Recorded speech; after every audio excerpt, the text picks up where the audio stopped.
exercise. I'm doing some very intense yoga at the moment. Blair Witch style. Okay, hold on. Now play the game where I try to figure out how to get my controller hands on. Well, oh, there we are. All right, hold on. And then I'm gonna strap this in. Oh, we good. We're good. The cursed JFED is gone. I have 2 water bottles off screen. It's not even off screen. It's off reality, right? This is virtual reality. I have 2 water bottles off of reality. I think that's in reality. Is that in reality? Chat, how does that work? We are virtual reality. Your water bottles are in reality. Oh, okay. So so this is virtual, and then the things are in real life reality. Do I have to save real life reality? Do you think people understand? It's just reality. It's just reality? I don't know. Yeah, I feel like I need, if we're reality. saying this is virtual reality, I feel like I now need to describe the other reality I exist in as real reality. I think when we take this off, it's reality. And then there's like augmented reality, virtual reality.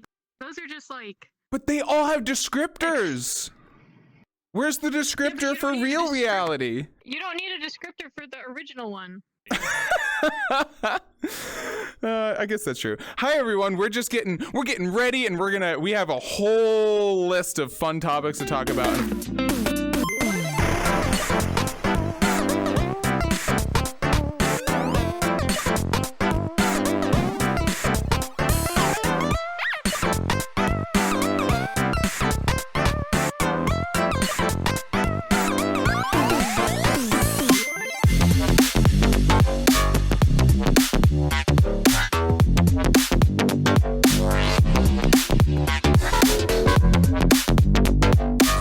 Giving you everything about a furry convention as detailed as we possibly can, and there's good reason for this. Like I know a lot of my followers and a lot of my fans have been asking questions, being like, oh, we have like really specific questions about furry conventions and I can't find answers anywhere. In this stream, we're gonna give you the nitty gritty. We're gonna give you every little thing that you want about that furry convention, all that information. We got it. If you didn't make it to last week's stream, last Thursday, 7 days ago, Gale and I did like a podcast style stream where we talked about just fursuiting 101 and all of those techniques and tricks that we've employed ourselves, and we pass it on to you. We decided, you know what? What if we take that to the next step? What if we go to the next level here and we bring you to a virtual furry convention, and we go step by step through how you sign up for one, how you get a registration for one, booking a room, convention centers, everything along that. Even like, how many towels do you ask for from the hotel staff? And like, what's an acceptable number until they yell at you? More importantly, we're going to be sharing you our secrets on how we traverse them really easily and make your life a lot easier. So when we get to like a secret or something like that, we're going to point it out and be like, this is something that might not be well known. So we've got Gale here, and we've got Vilks, who is helping us out through all of our world jumpy loopies and various other things that we have going on. So it's going to be really fun though, everyone. You know what? I really wanted to start this stream talking about like finding a convention. There's not a lot of information out there, at least in my like high level Google searches. We're going to talk about just like the process of going to a convention. So how do you even find a furry convention? I'm sure a lot of you are sitting where you are right now and just going, oh, JFIT furry conventions are so cool. I want to learn all the secrets, of course, but like, how do you even get to one? Like, how do you, like, I just can't drive around and go to a hotel and be like, is this a furry convention? It doesn't work that way. Go to Google and type in whatever state or country you live in and just type in furry convention. You're going to be amazed at what comes up. Now, there might not be super big conventions. They might not be all these crazy things, but you will definitely get some hits. Click on those links. Do your research. Ask around. Ask some friends. Ask things, right? There's another great resource in addition to Google that's very furry specific, and not a lot of people know about it, but it's one of the greatest resources in the furry fandom, and it's called WikiFur. It is a furry Wikipedia, and on the front page, if you scroll to the bottom, you'll see conventions that are coming up, and then you can go to conventions by attendance, and when you go there, it lists every single convention and when they happen and where they are. And you can go there and you can find conventions in places you had no idea had conventions. And even if you're like a seasoned furry and you've been to many cons, I guarantee there are cons there you never heard of. You know, do your basic furry or your Google research, type in those things, find those furry conventions, figure out the price, figure out the days that it is, where it is. Is there a Telegram group chat for it? Are there people that you can reach out to ask more questions? You know, is it new or is it established? Those are things you should be considering when you're like finding a convention near you. So what's the next thing? Well, it really depends on the convention. Do you want to stay the entire time? Then you should probably book a room in the hotel. Is it far enough away? Can you drive back home and come back every day for the convention? You know, we're going to assume that you're going to book a room in the hotel. So this is a big convention. You're traveling to it. You're traveling hours to get there. And so you're booking a room. How does that work? Whoa. Well, luckily you just head to the convention website and they should have something called a room block. And what that is a convention has a contract with the hotel, right?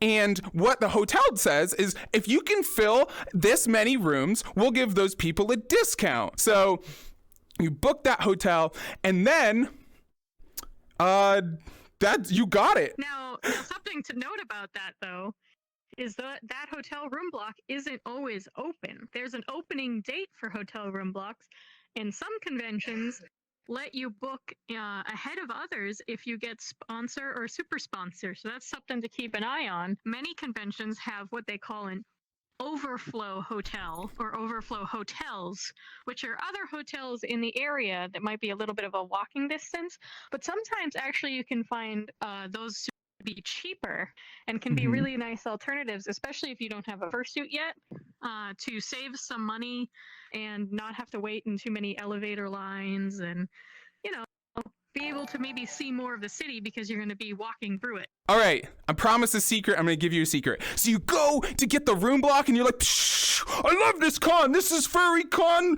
the coolest one ever. And it's like, oh, we're sorry. The room block is full. That you can't get this price anymore. And you're like, oh, that's really lame. What do you do? Well, this probably won't work for the big ones, but a lot of cons, the hotel has other rooms and they're not part of the room block. So call the hotel and be like, hey, I want to go to this convention in like July or something. Is there any rooms available? And you might be able to get a room, but at a higher price. Now, that might be a deal breaker for you, but if you just really want a room, boom, you got it. You got it right there. It doesn't have to be in the room block. It doesn't work for some of the like more popular conventions just because the room block is the hotel. But you can absolutely get a room outside of it. Two quick additions to that. One is if you are going to conventions every year, like you have cons that are your annual conventions, and the hotel that you're staying in is something like a Marriott or a Hilton or something like that, you can join the rewards program for free, and oftentimes that will allow you to book outside of a room block because every single convention books the whole hotel, but there are still some rooms that they have to have available for their rewards members. And another quick thing is if you're like, oh no, there's nothing in this con hotel, what do I do? Google the hotel on Google Maps and zoom in to a walkable area and see if there are any hotels in the area that aren't part of the con block but are still in a safe walking distance from the hotel, and then just book a room there. As Gale mentioned before, we have different tiers that you can register for. The tiers are usually delimited by the price of the tier. So an entry-level convention pass will cost around, depending on the con, like $25 to like $45 US dollars. And that will just get you basic registration. It gets you through the door. It allows you to go into all the panel rooms and like all the fun stuff like that. The next level will usually give you some more perks, and maybe it'll even give you some like merchandise. In some conventions, those higher registrations will also give you like sooner access into different like panel rooms, so you can get in there 10 minutes before everyone else and get a front row seat. And then usually there's a tier for a convention that is much more expensive, but you get all the perks. You get everything. You get to be the first one to do this. You get to be the first one to do that. Some conventions, you actually get to book your hotel room before everyone else. So sometimes paying the extra money to get the highest registration is like peace of mind. Because you know you're going to get a hotel room. You know you're going to have all of these perks when you get to the convention. If you don't have any friends going to cons, you don't know anyone there, how do you find safe roommates to go to a convention? Yes, that's an excellent question. Where you really want to go to a convention, but you just you don't have roommates. Maybe you secured a room, but you can't pay for the whole thing by yourself. But you want like 2 or 3 other people in there to allow you to cut those costs, right? I'm not saying this is easy. It's not easy to find people to fill the room per se. A good suggestion is to look at your friends group and ask through there. I would reach out to the people that you trust and be like, hey, I'm going to this furry convention. Are you interested in being a roommate with me? Or do you know someone that you trust that can be a roommate with me, that they're interested in going? It's going to take a lot of time for you to weed through your social network to find people to fill into that room. Yeah, if you're brand new to the fandom, like when I first found the fandom in 2011, I was meeting furries mostly online until I could go to my first fur meet. And one of the places where I was meeting them was the Anthrocon forums. If you go to the Anthrocon website, they have forums, and there are a few cons that still run these forums. You can go there and start to meet people via the channels. Maybe you have an additional interest like mascotting or sports or something like that gets you talking. And you can develop these online friends before you go to the con.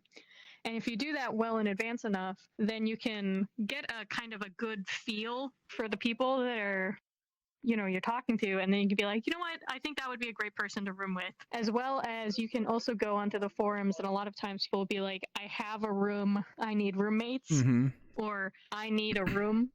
And will introduce themselves. So think about it. You just registered for a convention. Maybe you have your friends all in the same room together, or maybe you're meeting some new friends that you met online who are going to room with you. And let's say you flew there. You get off. You get into your Uber or Lyft or a taxi if you're into that, and it's pulling up to the hotel, and you're almost there. You're going to be rolling up to this hotel, and you're going to have one of the furry's first thing ever. You're gonna see your first fursuit standing outside of the hotel, and you're gonna freak out because you're not even out of the taxi yet, and it's gonna be rolling up. You're gonna be like, oh, that's a fursuiter! And if you're driving, you're probably gonna almost crash. You're gonna be like, oh my gosh, and you're not gonna be paying attention. You're like, that's my first fursuit I've ever seen in my real life, And it's beautiful. I had that same experience, and it was amazing. It's a cherished memory for me. Now, this is not something you have to do, but I also would suggest, especially if you're driving yourself to the convention, is like filming the experience. Like put a camera on your dashboard and film what it's like driving up to the con for the first time. I remember my friends and I all carpooled to my first Anthrocon, and it was all of our first furry convention, and we were taking lots of pictures, and I still have those very fond memories of those first photos and that first time walking into the lobby, and I'm really happy I have pictures from that because it's something really fun to look back on and look in the background, 10 years later and be like, hey, that's, blah, blah, blah. I'm friends with them now. They have this new fursuit now. It's a very cool experience. What do you do when you check in at the hotel as a furry? How does that even work? Okay, chat. Okay, we just got to a furry convention. We just saw our first fursuiter. We have our luggage in tow, and we're walking in, and you're probably going to be overwhelmed. You're going to look and you're like, wow, there's furries everywhere. But you need to go find the place where you to check in with your hotel, okay? And now we're going to get to a point. This is a pivotal moment in your life. So you're going to come up to here, and the person's probably going to ask something like, hello, sir. Welcome to the Berlin Estral. I'm so happy you could come to Eurofurence. How may I assist you today? Oh, okay. And then everything freezes, okay? Because they're asking you, like, what are you doing here? Why are you here right now? They might even ask something like, are you here for the convention? And I'm going to tell you why this is the craziest question you're going to get asked at this convention. It's because you've probably never admitted to someone in physical real life that you're a furry. This might be your first experience ever saying, yes, I'm a furry, and I'm here for the furry convention. Are you ready for that answer? And all they're asking is if you're checking into your hotel room. Practice that in the mirror, okay? Because you might get choked up. Your instincts might kick in, and you might be like, oh, I'm not here. I don't even know why I'm here right now, you know? I'm actually here for the paper convention next door. I don't know anything about furries, you know? Sir, I was just wondering if you're here for the furry convention Eurofurence. Yeah, 1 minute. Oh my gosh, I can't believe it. They're asking me if I'm here for a furry convention. I didn't practice this. I didn't look in the mirror. Oh my gosh, what do I say? Do I say yes? Do I finally accept my fate that I'm a furry? And I say, yes, I'm here for the furry convention. I'm a furry. Okay, deep breaths, Chief. We can get through this. We just have to say, yes, we're here for the furry convention, and then give them our real name, not our furry name. Oh, what a crazy world, right? Okay, let's do this. Okay. Whew. Oh, hi. I had to tie my shoe. I fell down. It happens. Yes, I am here for the anthropomorphic animal convention that is going on this weekend, please. Yes, anthropomorphic, furry. Sir, could I please have your photo ID? Oh my gosh, they want my non-furry information? I thought I was escaping from the real world. This is crazy. Okay, do I have my wallet with me? Oh no, I'm stupid and I zipped up my wallet into my suitcase. Now I have to unpack it in front of everybody. Oh no, they're gonna see all the weird things I brought. Oh, it's a good thing it's just on top. Okay, okay. Take it, take my whole wallet, take everything. I don't care. I just gotta get out of here. I don't need your whole wallet. I just need your photo ID. Okay, okay. Bob Smith. Wonderful. That's me. I'm Bob Smith. I see that you booked one of our junior suites. Excellent choice. You have Susie Beth and Dave also Smith and Bob Dylan. Yes, wonderful. Oh! These are your other roommates. Did you just hear what the attendant at the hotel just said?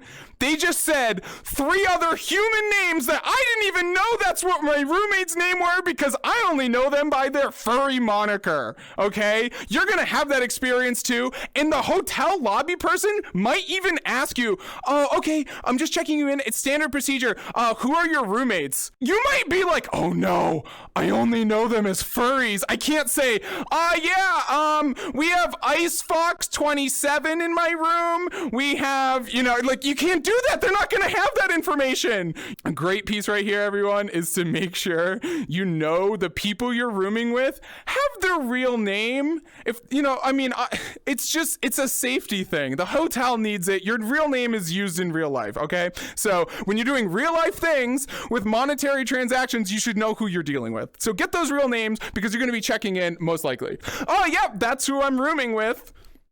I know their names. Wonderful. Sir, could I please have a credit card to hold for incidentals on the room? What? They have a credit card? I thought I already paid for this room. This is a prepaid room because I got a 5% discount. Why do they need they need a credit card? All right, folks, real talk. All hotels ask for this. This is not just a furry thing. So when you get there, make sure you have a credit card available because if someone comes in your room and trashes it all over the place, right? Or if you throw a party and it's amazing, but all the things get broken, they're going to want their money back. The hotel, it's their property. So you got to make sure that there's some sort of credit card on file that's collateral. And if your roommate has their credit card on file, don't trash the room because it's their credit card. Oh yeah, here's my credit card, sir. Be careful with it. You won't see any charges. That's just in case something in the room gets broken or something like that. Awesome. So I have your room key card here. I've got you all set. You're checking out Monday morning, staying for the whole convention. That's a great idea. The whole thing. Wonderful. All right, here is your room key. You are now gonna have an option here, and you might not know it if this is your first convention, and I'm gonna point them out right now, so take notes. They are gonna be reaching for a room card, okay? If you're at a big convention, furries have gotten so popular nowadays that you could potentially get a really cool room card. It can have furry art on it. Oh, excuse me, sir. Do you have a room card that has the furry garbage art all over it? Does this convention have that? Oh, yes. Let me get you a different one. Here we go. Oh, wow, look at that. It's got key art from our guest of honor. Oh, that's so cool. The GOH. Awesome. Sir, I have a quick question. Oh, no. Would you like the other 3 room keys for your roommates, or will your roommates be picking them up separately? Wow, what a great question. Okay, so folks, if you're getting there and you have roommates, especially if you have established communication with your roommates, hopefully you have, because that's just a safety thing. Now, it's really good to talk to your roommates beforehand, be like, hey, the first person who gets to the hotel, can you please pick up all our room keys? That's a pretty standard thing to go through, especially when you if you know the people you're rooming with. That way, the other roommates don't have to go up to this desk and wait in line and get their keys. You just have them for them, and you're just like, boom, room key, boom, room key, boom, room key, done. No one wasted their time. They asking like, oh, do you want all the room keys? If you've established that beforehand, then yeah, take them all. Be like, oh, I want all of them. Can I have all the card keys now, please? Give them to me. Yes, of course. Here's for the other Bob. Here's for Dave. Here's for Sarah. Any other questions? Okay, I do have another question, but we're gonna have to talk to my imaginary friend real quick. Now, you might be wondering, hey, JFET, what if we did something you're legally not really supposed to do, and we put more than 4 people in our hotel room? Let's say you have 6 people in this room, right? Like 2 couples, you and your friend, and you went, right? How do you get room keys for everybody?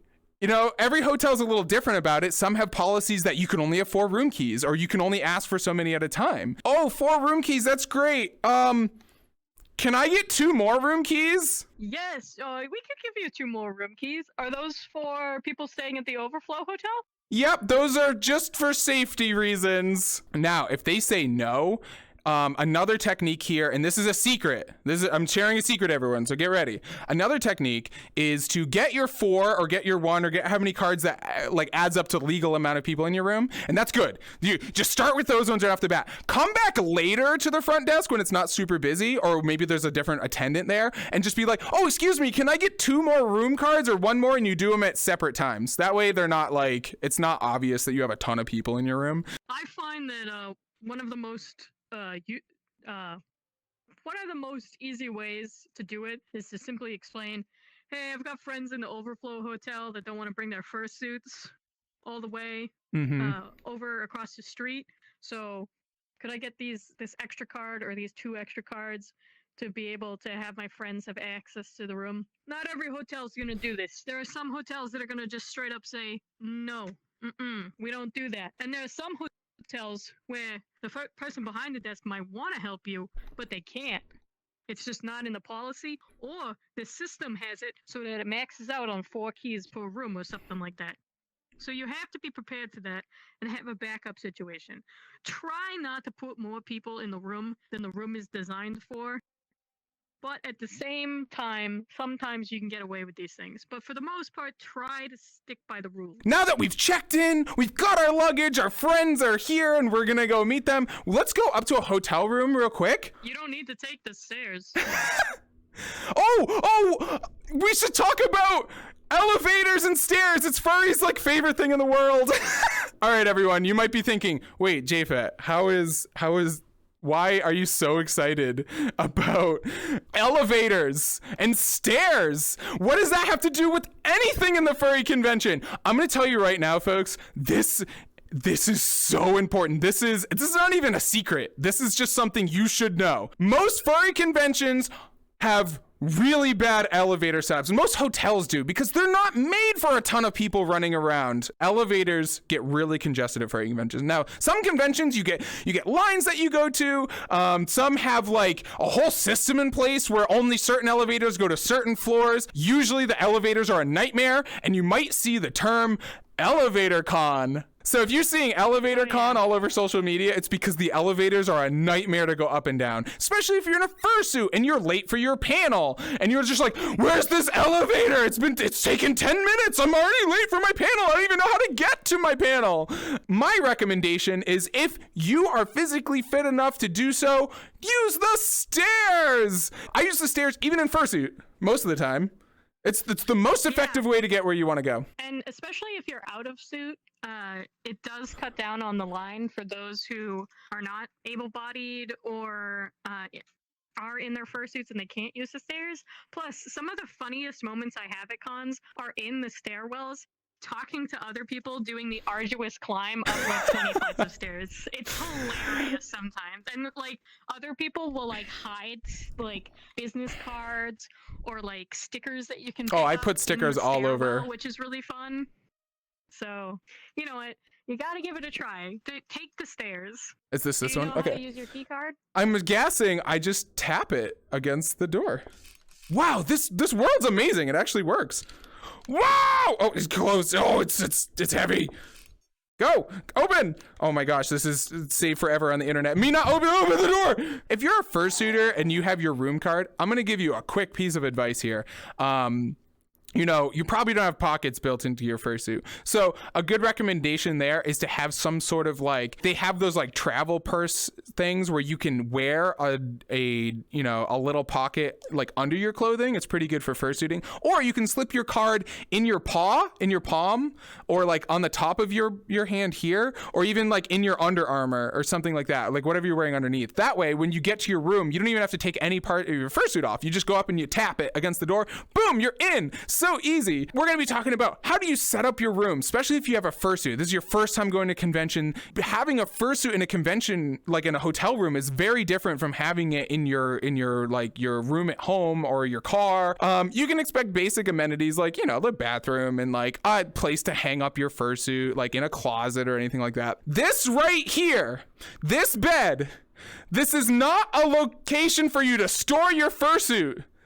For any time, you're gonna most likely be like, I want to sit down. I'm gonna take my fursuit head. I'm gonna put it on this bed. I'm gonna, disassemble my furry fursona and just throw it on the bed. If you leave your fursuit there on this bed, a couple things are gonna happen, and you're gonna be really sad. One, all that sweat you just sweat into your fursuit, it is now going to be soaked into your bed, and that's disgusting, and that's no fun for you or your roommates or anyone else involved in this transaction. And that brings me to my second point. You're not the only people who are going to be in this room, because it's not your room. Hotel cleaning staff come in here, and what they are paid to do is to make this bed look as beautiful as you're seeing it in VR chat. And they're going to do what they do, and they're going to move things off the bed. If you don't want anyone touching your fursuit, which I recommend that being the case here. If you don't want someone who's not a furry and doesn't know how to handle your like $5,000 costume, don't leave it on the bed, because they're going to come in here and clean it, and they're just going to take your fursuit head and grab it by whatever part is closest, and they're just going to carefully place it over here. But that still might cause damage. That still might do something. So please do not put your fursuit on the bed for a long-term storage location. Obviously, when you get to your room, kind of scope it out. There's going to be somewhere where you can hang things up. And wherever that place is, you should designate as a place for the fursuits to be hung up. Most people aren't probably bringing a bunch of suit jackets and dress shirts that need to be hung up. So for the most part, if somebody has jackets, you can always put those on like the back of a chair. So you want to designate whatever the hanging area is for fursuits. And you should probably also bring just a few of your own wide hangers to hang stuff up. Because a lot of the hotel hangers are those wooden ones with the clips on the bottom to like hang up a pair of pants as well, that don't work great for hanging up fursuits. There's a lot of cons where you're going to have at least a desk area. It might not be as big and lavish as this one, but the desk area is also a great area to set up your little fans that you can dry your heads on. Make sure that it's cleaned off. Set up all your fans. Bring a power strip so you can make sure everything is plugged in. Set that area up and make sure that everybody in the room is aware that that is the area for fursuit heads and paws and brushes and, you know, spray bottles and stuff like that. And you shouldn't be eating at that area or having any, you know, soda or, you know, adult beverages in that area, because you don't want something to accidentally spill. So you can designate a different part of the room for that. The fursuit area, you should be very clear with all your roommates, even if they're not suitors, no food or drink in that area. You don't want someone to accidentally, even for a second, like they put a soda down, you don't know, you might not see it, and you might go grab your fursuit head, and then you just spill a soda all over, and there's Coca-Cola all over your fursuit. You can't go wash this. You're at a furry convention. You're miles away from your home. Like you can't, and you can't use the hotel stuff. They don't know how to clean a fursuit. The easiest way to prevent that situation is to just not put food or drink anywhere near the fursuits. At one point, your fursuit and your Under Armour is probably going to have a smell to it. To reduce the amount of stink is, instead of just wearing your Under Armour and then hanging it up and air drying it, wash it in the bathroom sink. You can just use the bar of soap that they give you, because they'll refresh the soap if you run out. Mm-hmm. And just wash it with that soap and warm water and wring it out really, really tight. And then after you shower, you know, dry it in that towel, and then when you hang your towel up in the bathroom, then you can hang your Under Armour up either in the bathroom somewhere or out in the room somewhere, and you're going to reduce that fursuiter smell come Sunday. It's a really good idea to have multiple sets of Under Armour. So like, for example, when I go to conventions, I have a set for every day. That means people who are interacting with me are going to get a fresh boy every day. You know, there's no even chance of having sweaty Under Armour under that fursuit, at least at the beginning of my suiting adventures. A lot of hotels actually have like a clothesline thing, so be very attentive of what hotel you're in, and they might have things like that already. You're most likely gonna run out of towels really quickly, especially if you have like 4 fursuiters in your room and everyone's showering repeatedly, right? So what you should do is, even when you just get to the hotel, not at the front desk, immediately get more towels. Go down and be like, or even call on the phone and be like, excuse me, can we have like 2 more towels in our room? Every opportunity you get to get more towels, get more towels. Now, here's a great way to make sure you'll get towels, because spoiler alert, everyone else is trying to get towels. And this is one of the most important things you can do to This is a secret. This is a secret. Secret. This is a tip. On the first day you're there, write a note and put that note on the bedside table. And put a tip there. And on the note say, "Dear housekeeping, there will be a tip here every day. Thank you so much in advance for everything that you do. Every day, could I please get 5 fresh towels, and could you please make the beds? We don't need new sheets, but we would love to have the bed made. Thank you so much."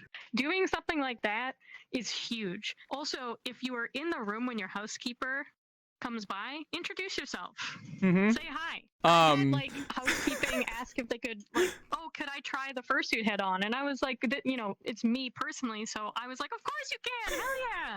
And, you know, I let them have that opportunity, and it's really nice. And I've actually had times at cons where the housekeeping will come by and I'm just relaxing in the room, and I'm like, oh yeah, you can come in, and I just have a great conversation with them while they're there, and it's really, really awesome. And I've established really nice friendships with some of these con staffers I see every year. We're going to talk about a couple secrets with your room card and what we actually mean by that. Your room card is just going to be this little square, and I just dropped it, but you saw what it was. There's no good way for you to really carry that around, especially if you're a fursuiter. There's a couple techniques you can try out to make you have a really good experience with your room key, especially if you're not someone who like has a suit that has pockets or you can carry things around that easily. One really common technique is to get a badge punch. And a badge punch is, it kind of looks like a hole punch, like for paper. And what you do is you put your card on it and you just go and it puts this oval hole on the card key. Now, that's really effective. I've done it a lot of times and it works really well. And you can attach that to a badge that you're wearing already using a badge clip, and then boom, you got your room key on you at all times, especially when you're running around as a fursuiter. You don't even have to worry about it because it's clipped to you. But that technique has... Can't do that with all of them. That technique has a big flaw. You might damage the card so much it doesn't work anymore because you just punched a hole in it. And that's an awkward conversation to go have with the front desk. You always want to ask the folks at the front desk, like, what type of room key card is this? When I'm in costume, I want to be able to put it on a clip. Can I punch a hole in it? And they will be able to tell you. There are certain cards where the entire card is like a tap function, and the entire card needs to be full. It can't be broken in any way. There are other cards, those old-fashioned swipe cards, where as long as it's not on the black bar, you can do a hole punch. So always ask the front desk. There are conventions that pre-punch them, which is the best.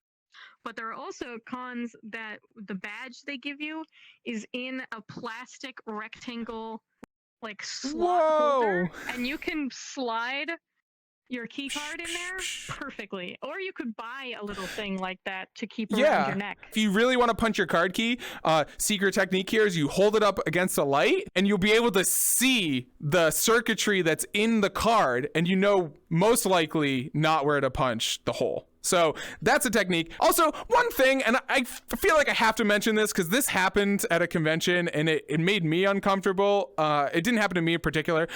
Don't write your name on your room card, and don't write the room number on your room card. Don't put any information on the room card, because if you lose it, people now know who's in that room.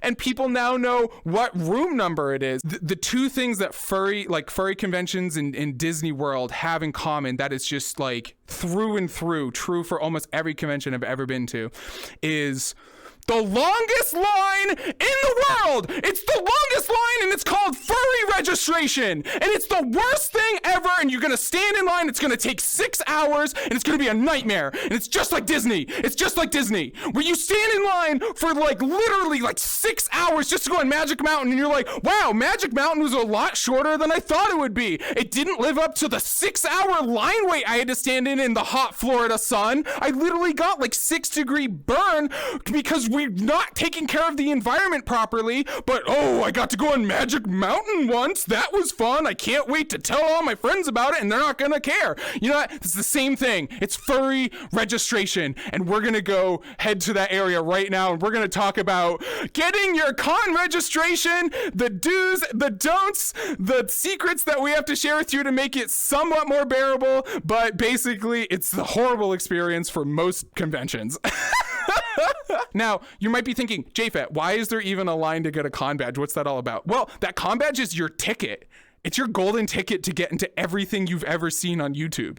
It's all those panels, it's all the opening ceremonies, it's the dealer's den, it's literally even just being able to access the con space. We're gonna be talking about registration line and why we had that whole lead up to it and why it potentially is a really poor experience for a lot of people. Especially the bigger furry conventions, there's thousands of people, and most people get there on the first night, or maybe even days before the convention starts. That's normal, especially for the biggest ones. And what normally happens is people queue up in these types of stanchions, and they wait for their turn to go and give the person at the desk their ID or some sort of identification, so they can be like, I am here.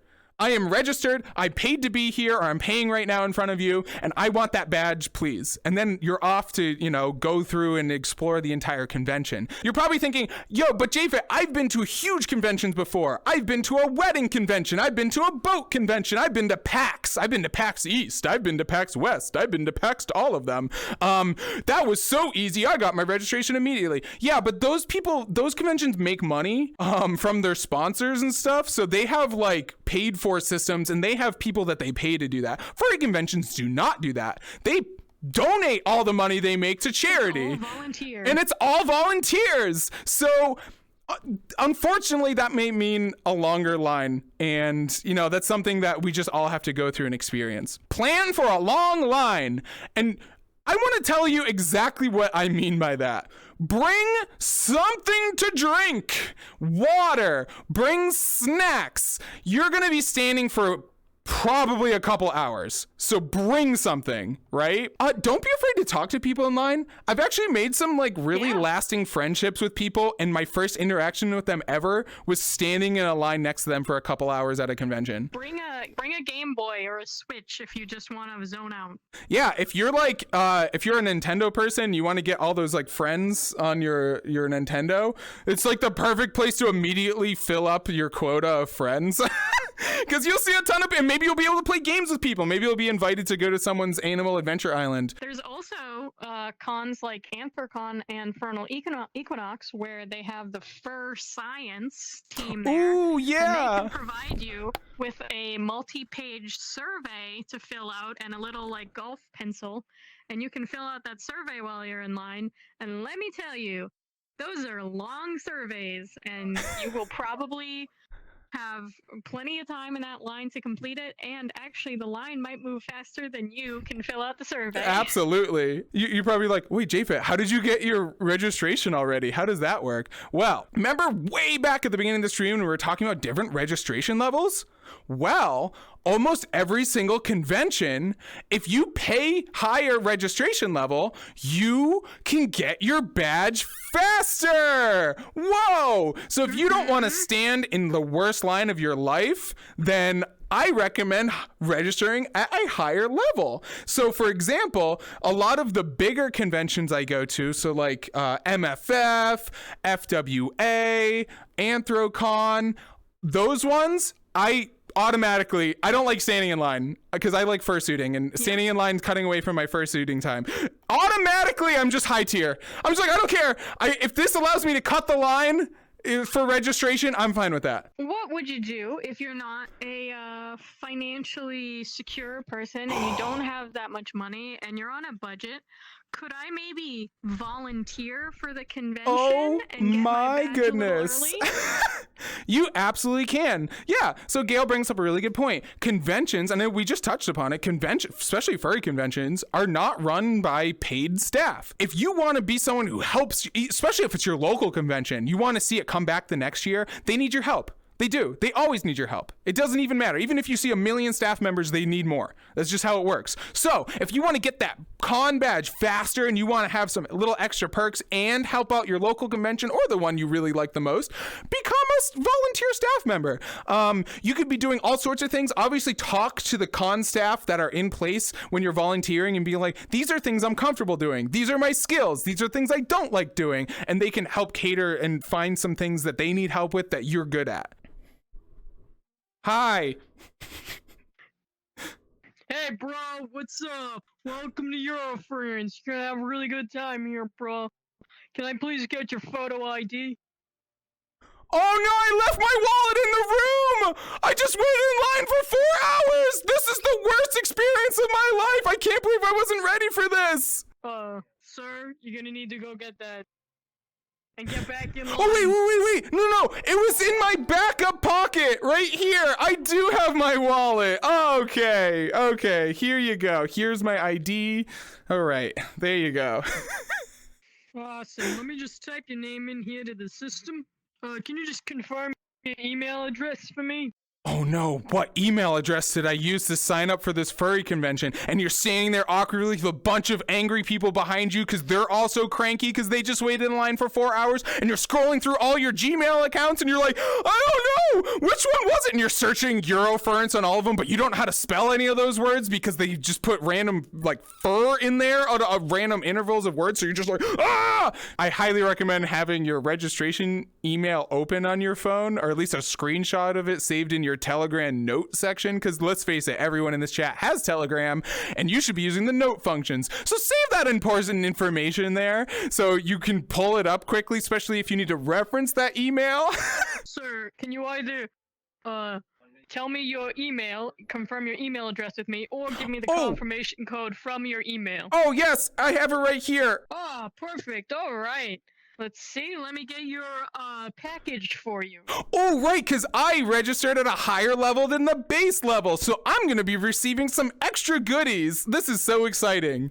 Awesome. Thank you so much for registering as a sponsor for this convention. First off, here's your t-shirt. Whoa, I got a t-shirt. This is great, and I love the design. I'm going to wear it right now. Here's your bag. In this bag, you're going to find your convention book and some other little advertisements for other conventions and sponsors of the convention. Whoa. And a couple coupons for local eateries. Oh my gosh, we just got a baggie of a bunch of adventure, folks. That baggie that you're gonna get at most conventions, are, as Du said, are packed with a whole bunch of things, and it's not junk mail. So if you're looking for something to do and you want some real information, especially if it's your first convention, don't throw that baggie away. Make sure you read each one of those little pieces of paper in there, because you're gonna get coupons for eateries around you. You're gonna get a convention map. You're gonna get a list of panels and what times they're going on. It has literally everything you need to traverse this convention experience, especially if it's your first one. So it's not junk mail. That little baggie, you might even want to save the bag, because a lot of the bags are custom. Like, I have every Anthrocon bag I've ever gotten. They're the little plastic bags that they're yellow. They say Anthrocon on it with a paw print. I have all of those, and they're just, I don't know. I don't do anything with them, but I got them. They're great. They're great to have. So you're going to get that little baggie. It's going to have everything you want in it. It's not trash. It's not garbage. They're not just like, oh, here's a prepackaged piece of garbage for you to take away and you throw that in the trash. No, it's got really important information. So make sure you go through that, sift through it. It's good souvenirs. It's got all the art on it as well. So keep that. Next up, bro, because you sponsored, here is this year's convention lanyard. Oh, we got a lanyard, chat. Look at this. It's beautiful, and it's my second favorite artist of all time, because they're the guest of honor here. I'm going to put everything on this lanyard. My whole life is going on this lanyard. I can't wait. Oh, thank you so much, sir. Is there anything else? And finally, the most important thing, the thing you've been waiting for. Let me just put a clip on it to make sure you won't lose it. Yes! Here's your badge. Oh! Cool shadow doggy. Oh, woo, a woo is excellent. Legalize a woo. I love dogs. That's me. I can't believe it fit on the badge. Yeah, we're gonna have to start making a limit on how many symbols you can put on your badge. It almost broke the printer. Yeah, I know. Let's talk about badge names real quick, okay? When you register for a convention, they're going to ask you on the website, they're going to be like, what do you want on your badge? Now, this prompt might not be obvious of what they're actually asking for. This is something you're going to be showing to everyone. This is a publicly facing piece of information. I do not recommend putting your real name unless you're comfortable sharing it with everybody. Most likely that's not the case. That is the location where you put your furry name, okay? So I, for example, would put JFET, so people know that that's me on my con badge. Just a note about badge names. You can't say bad words on your badge name. You can't say swears. You can't say stuff that alludes to, 18 plus stuff. This is your name tag. Don't be stupid. Don't put something inappropriate on that. It's not cool, and it's probably going to cause, at the convention, you're going to have to pick a new name, and they'll have to print another badge, and that's a pain in the butt. So don't do that. JFET, What? JFET. What? Opening ceremonies. Oh, opening ceremonies! In early. Yeah, we can go in. Because we're higher registration. Okay, let's go, folks. We're going to go into the opening ceremonies. Oh, let's get in. You got your registration. You're in the room. This would not be a dance stage. This would be a bunch of chairs. Sit wherever you want. Opening ceremonies does not necessarily require a front row seat. But if that's what you're into because you paid for it on a higher registration, heck yeah, you're going to sit front row. You want to get the best pictures for mom and dad and be like, look, I'm at the furry convention, mom and dad. This is awesome, Opening ceremonies is literally event that kicks off the convention. So it basically is an overview of all the fun you're going to have that entire weekend. It's going to be awesome. Opening ceremonies is like the abridged version of that booklet. So if you don't like reading and if you like audiobooks and podcasts, go to opening ceremonies. It's literally an audiobook for the book in that plastic bag you got at your registration. So go to it. All right, chat. We're at a furry convention. You just got your badge. You just went to opening ceremonies. You're hyped right now. You're hyped. And now you're open to go to the furry convention space. You might be thinking, what do I do now? What do I do? There's no structure anymore. There's no line to stand in. There's no anything. Like, what do I do? You know what? This is the fun part. And this might give you some anxiety, but you now have the complete control to do whatever you want at this convention. So I highly recommend having your con book. Look at that schedule. There's probably some panels already going on immediately after opening ceremonies. But you could basically, I highly recommend just walking around. Get your bearings. Look at what's going on. Now, you're probably wondering, JVet, you've said dealer's den like 6 times. What does that actually mean? What is, like, dealers? You're probably Googling it. Like, I mean, the Google will probably give you the right answer because it's Google, and our Google overlords are probably listening to this right now. You know, dealer's den is a very furry word. And it's basically this like marketplace in a way. It's this place where these artists have set up these areas for you to buy their stuff and buy their merchandise and do all these fun things. Wow, this is an amazing dealer's den. This is some crazy stuff. So this is actually pretty spot on to what you'd expect. So you'd see a bunch of tables. The people would be sitting there. You'd see like t-shirts. You'd see like things with like merchandise, like physical merchandise all over the place. Like obviously this is the virtual world, so we can only give you like so much of this stuff, right? But basically you're gonna be in this area that allows you to kind of walk down these hallways and expect to see all sorts of artists, and not even just like drawn art. It could be anything. People are so creative in this community, and it's very evident when you're walking around the dealer's den. Now, most people accept cash. That makes sense. But unsurprisingly, in this fandom, you can basically pay with credit card with almost absolutely every single dealer's den. I don't think I've ever had an instance where I couldn't pay with a credit card. Oh, hi! Is this your art? Hi. Are you the artist here? Wow. Yeah, I definitely am. It's your art is awesome. I really like it. How much for your comic book? Oh, well, you can get the newest comic book for $45, or you can get the old version for $25. Oh, yeah, I remember seeing this on Fur Affinity. Oh, this is so awesome. I would love to buy one. I want to buy the new one, please. We're doing great, everyone. Would you like me to sign it for you? Oh my gosh, the artist is gonna sign it for me? Hey, you know, it's actually a really good point. If you're buying something from an artist you really like, it's not out of the question to ask for a signature. Just, you know, you could be like, hey, I really like your art. Can I buy this from you? Do you sign things? You know, like that's a very valid question to ask people. And I'm sure the artist has gotten that question before. And, you know, it's definitely a big compliment. Yes! Credit card, we're doing it, folks! We're buying our first thing at a furry convention from a furry as a furry. Furries all around. We're doing it. We're doing it. This is amazing. Woo! This is it's like a very person experience. You're gonna definitely have to talk to people, and if that's not something you're comfortable with at the moment, I highly recommend getting some basic getting some of those basic dialogues down in a really comfortable way for you, and that will definitely help you out in the future. So oh my gosh, there they are, my favorite artists of all time, right here. And I think they just saw me scream out loud a little bit. Okay, let's see what we have to do. I don't even know if I can talk to them. I need my friends. I need someone to hold my paw. Oh my gosh, what do I do? We gotta focus, because this might be our only opportunity to meet our favorite artists in real life. So you gotta compose yourself. You gotta be ready for this. And I highly recommend scoping out what they got going on at their dealer's den, right?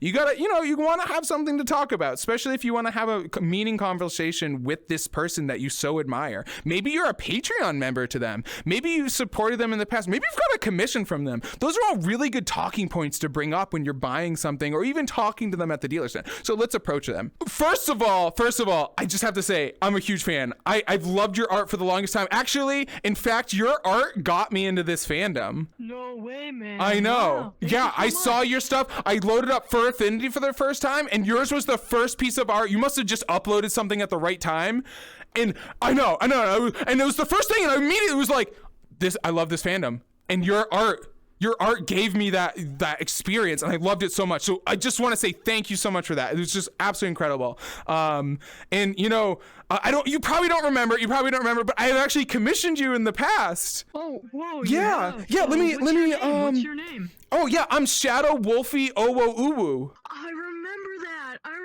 They You wanted remember. the commission of you by the lake. Yeah, that's me. Oh yeah, actually, let me get my badge out so I can. This is me. Oh wow, that's really great. I really love that badge. Oh, I got it from an artist down in the other part of the dealer's den. But yeah, anyway, thank you so much. It was a pleasure working with you. I saw you, and I'm just really happy that we got to, just got to see you. Are you selling things? Yeah. I've got some of my original sketches here for sale. I've also got a couple of keychains here for sale. Keychains are good, and everyone. A couple of lanyards. Wow. This is a pretty valid question that you can ask people at a dealer's den. So they might have a bunch of merchandise all over the place, but you'll most likely notice that they have like a flip book in front of them. They have some sort of like binder, and that binder has examples of their art, especially if they're a digital artist, Not all artists are like fursuit makers or like, they make, physical merchandise. A lot of the artists actually have just digital formats of what they got. So you'll most likely see some sort of booklet on the table where you can flip through and see examples of what the artists have been going through. Now, some dealers then artists actually have those like really fancy picture frames that are cycling through their art. Some of them just have a tablet or even like a TV on their thing. The sky's the limit when it comes to the dealer's den, and artists, if it gives them a couple more people to buy their stuff, they might invest in like a really elaborate setup. You can potentially commission an artist face to face at a dealer's den. That's usually something they're selling, but I have to warn you right off the bat. This is a secret. It's not even a secret. This is just a tip. Who am I kidding? If you really want to get art from an artist at a dealer's den, talk to them on the first day you're there, because commission slots aren't something they normally finish at the convention because they're off having fun and doing things when they're not in the dealer's den. So they're not drawing the entire time. So if you want to get a convention, your favorite artist is going to be there, and you want to talk to them face to face and get a commission from them, you should talk to them on the first day, which is usually Thursday or Friday, whenever the dealer's den's open. I think it's usually Friday. So go there, immediately go to them directly. Don't window shop and be like, and you just run up to your favorite artist and you're like, hey. So yeah, I also have available one more badge slot. Oh my gosh. The con commission, one sketchbook slot for at the convention, and I also have 5 digital illustration slots for after the convention. After the convention? What does that mean, artists? Can you please explain that to me? Oh yeah. Well, if you want the sketchbook or the badge slot, I would be getting it back to you by the end of the dealer's den being open on Sunday. Oh. But if you want one of these digital illustration slots, I'll be doing it when I get home from the convention. So that's not going to be ready for a couple of weeks. Interesting. Okay, that sounds awesome. Now, you did mention something I'm a little confused on. You said a sketchbook? What does that even mean? Yeah, if you have a physical sketchbook, something that you could pick up at like Office Max or at Michael's, I'll take your sketchbook, and as long as you link me to your reference sheet or have a printout of your reference sheet in your sketchbook, I'll draw something with pencil and ink in your sketchbook for you, and then give it back to you before the end of the convention. Whoa, that's crazy. So folks, this is a secret here, because I don't think a lot of people know about. I actually didn't know about this for the first year I was going to conventions, but a really common, I guess it's like an experience or like a really common thing that people do, especially people who get a lot of art of their character, is they actually buy a high quality art book, like an artist sketchbook, with some nice paper in it and maybe like a nice leather binding or something. And what you can do is you can actually go to artists and you can be like, hey, I want to commission you, and I have this book this physical book right here. Can you please draw something for me on this page? And most artists, that's very acceptable. And that's actually something that they're not going to be surprised by. They're going to be like, oh, yeah, sketchbook commission. That's awesome. Now, if it's a digital artist and they purely do digital, they might have some reservations with that, but it's still something you can bring up. You could be like, well, you know, obviously you draw digital, but is traditional something you're comfortable with? Maybe even just like a sketch. It doesn't even have to have color or anything involved. So there are a lot of these, there's a lot of people with sketchbooks per se, and they go to conventions and they find the artists that they really admire and they really like, and they get a physical piece of art in that sketchbook, and that sketchbook has all of the artists in one cool location. Most conventions will have some sort of t-shirt or commemorative item that has the date and like the theme, and it's probably drawn by the guest of honor. If it's your first convention, even if it's not your style of art or anything, my recommendation is to get a t-shirt or get something to just remember that you were at this convention. It was your first one. If you meet an artist or you walk up to an artist and you're really interested in their art, but you can't actually afford anything, don't say something to the effect of, oh, you know, this is way too expensive. I could never afford that, blah, blah, blah, blah, blah, because that belittles the work that they do. Just say like, oh, you know, I'd love to, but I personally can't afford that right now. Maybe in the future or something like that. Or, let me think about my budget for the convention and I'll come back. Something like that. Try to be very polite about that stuff. Okay, it doesn't say Headless Lounge here, but at like a real furry convention, it'll say something like Headless Lounge. And as you can see, there's a curtain here, and that is because Headless Lounge is kind of this like sacred place for fursuiters. It's a place for fursuiters to take their head off, take off parts of their costume, in a place where people aren't going to be taking pictures and aren't going to necessarily expect them to act the character or do whatever they do in fursuit, whatever that may be. If you are not a fursuiter and you're not part of the fursuiters, like you're not their handler in any way, please don't go into this room. It's actually really disrespectful and it's frowned upon in the furry fandom in a big way. A lot of conventions will actually have a staff member sitting out front of the room, and if that's an indication of how like sacred this room is to fursuiters, I don't know what else would be, because they're just looking for fursuiters to come in. These things right here are actually head dryers. They dry your fursuit head and other like fursuit parts that are wet with sweat. And what you do is you desuit by taking your head off. You keep the rest of your suit on, if you please, and you just place the neck hole where your head and neck normally go over this tube. And now this tube is being pumped with high quality air. As you can see, there's fans down there. Those are very like legitimate like floor drying fans. They're pumping a lot of air up through there.